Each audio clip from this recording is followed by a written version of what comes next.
Halo semuanya, perkenalkan nama saya Adrianus Evan Putra Gunawan dengan NIM 2019-12001. Perkenalkan, saya Santika Koropasi dengan NIM 2019-12003. Perkenalkan, saya Maria Marice Borutnaban dengan NIM 2019-12029. Perkenalkan, nama saya Prodika Sarika dengan NIM 2019-12038. Perkenalkan, nama saya Lidiana Imelda Irfan Mania Lewar dengan NIM 2019-12953. Kami dari kelompok 7 Seminar Akuntansi Keuangan akan membahas mengenai fraud diamond. Apa sih fraud diamond itu? Fraud diamond adalah teori yang digunakan untuk meningkatkan pencegahan dan deteksi fraud dengan mempertimbangkan pressure atau tekanan, opportunity atau kesempatan, rationalization atau rasionalisasi, dan capability atau kapabilitas. Menarik bukan? Ingin tahu lebih lanjut tentang fraud diamond? Yuk ikuti pembahasan kami. Dalam pembahasan fraud diamond kali ini, kami akan membahasnya berdasarkan 4 jurnal yang telah kami cari.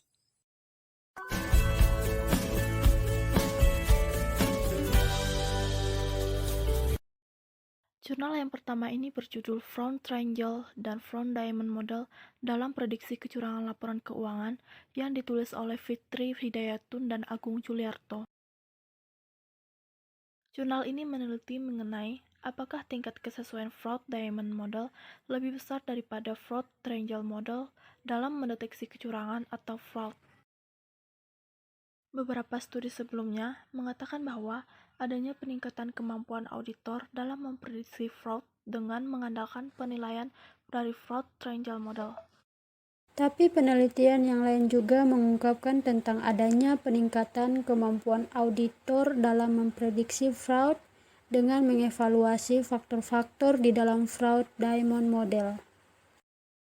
Penelitian ini menggunakan 159 perusahaan manufaktur yang tercatat di BI pada tahun 2017 sebagai populasinya, sedangkan sampel yang digunakan sebanyak 124 perusahaan.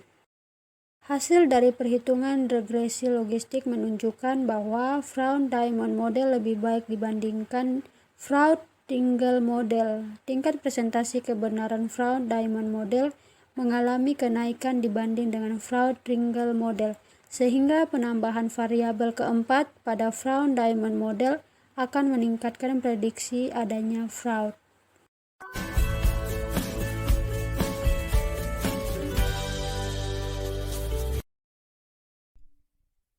Jurnal yang kedua ini berjudul Kecurangan Laporan Keuangan dalam Perspektif Fraud Diamond Theory, studi empiris pada perusahaan subsektor transportasi di Bursa Efek Indonesia, dan ditulis oleh M. Adam Prayoga dan Eka Sudarmaji. Jurnal ini meneliti bagaimana pengaruh setiap elemen fraud diamond terhadap kecenderungan melakukan fraud.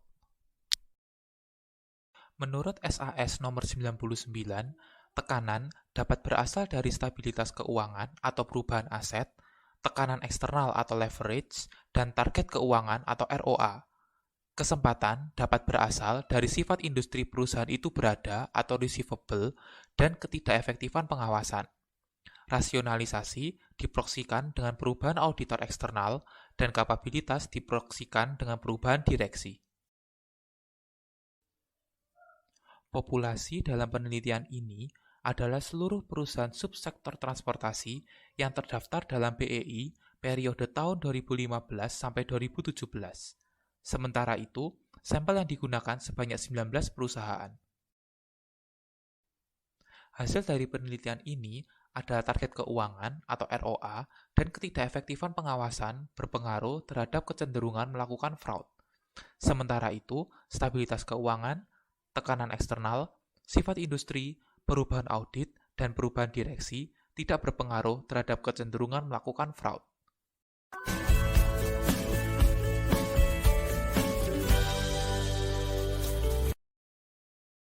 Jurnal ketiga ini berjudul Pengaruh Dimensi Fraud Diamond terhadap Kecurangan Laporan Keuangan yang ditulis oleh Anita Primatiwisri Ayam dan Saiful.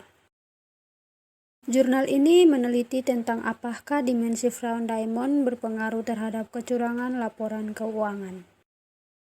Jurnal ini menggunakan 4 teori yang dijadikan landasan, yaitu teori agensi, atribusi, akuntansi positif, dan fraud model. Teori agensi menjelaskan hubungan antara pemegang saham dan manajer perusahaan. Teori atribusi menjelaskan suatu kejadian yang diakibatkan oleh faktor lingkungan dari luar dan dalam, sehingga memberikan gambaran perilaku kepemimpinan seseorang. Teori akuntansi positif memperkirakan dampak yang akan terjadi ketika manajer merancang suatu kebijakan atau metode akuntansi. Sedangkan Fraud Diamond menjelaskan 4 elemen yang menyebabkan perusahaan melakukan tindakan fraud. Populasi dalam penelitian ini adalah laporan keuangan tahunan perusahaan manufaktur yang terdaftar di Bursa Efek Indonesia pada tahun 2016 sampai tahun 2019. Sementara itu, sampel yang digunakan sebanyak 54. Hasil penelitian didapati: pertama, tekanan eksternal yang diproksikan dengan leverage tidak ada pengaruhnya dalam melakukan praktik manajemen laba. Kedua, semakin tinggi rasio jumlah komisaris independen, semakin rendah tingkat kecurangan yang dilakukan oleh perusahaan.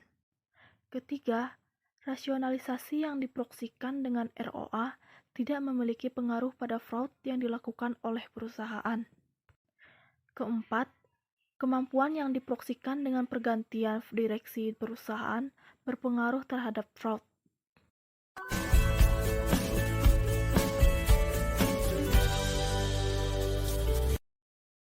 Jurnal terakhir yang akan kami bahas berjudul Pengaruh Elemen Fraud Diamond dalam Mendeteksi Kecurangan Laporan Keuangan, yang ditulis oleh Ari Eksandi dan Rizky Ulansari.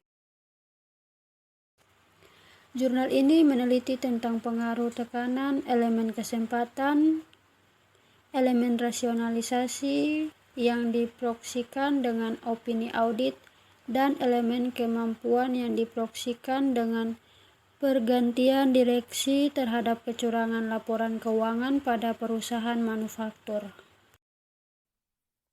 Ada beberapa teori yang digunakan, yaitu teori keagenan, yaitu hubungan kontrak antara prinsipal dan agen dengan mendelegasikan beberapa wewenang pengambilan keputusan kepada agen. Kemudian yang kedua, ada kecurangan laporan keuangan, yaitu suatu laporan yang diketahui ketidakbenarannya atau dibuat secara ceroboh tanpa menyadari atau peduli apakah laporan itu benar atau salah dan menyebabkan kerugian orang lain. Kemudian ada teori fraud triangle dan teori fraud diamond yang menjelaskan mengenai 4 elemen yang menyebabkan perusahaan melakukan tindakan fraud. Populasi yang digunakan dalam penelitian ini adalah perusahaan manufaktur yang terdaftar di BI pada periode 2016 sampai 2018. Sampel yang digunakan sebanyak 13 perusahaan. Hasil dari penelitian ini adalah financial stability berpengaruh terhadap fraud, sementara itu external pressure, financial target, nature of industry, ineffective monitoring, opini audit, dan pergantian direksi tidak memiliki pengaruh terhadap fraud.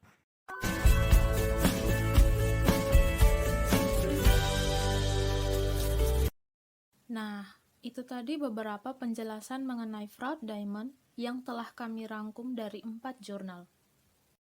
Gimana? Udah mulai agak paham kan? Belum paham. Tonton lagi dari awal sampai paham. Sekian penjelasan yang dapat kami sampaikan melalui video ini. Semoga dapat memberikan wawasan baru bagi kalian. Terima kasih dan sampai jumpa.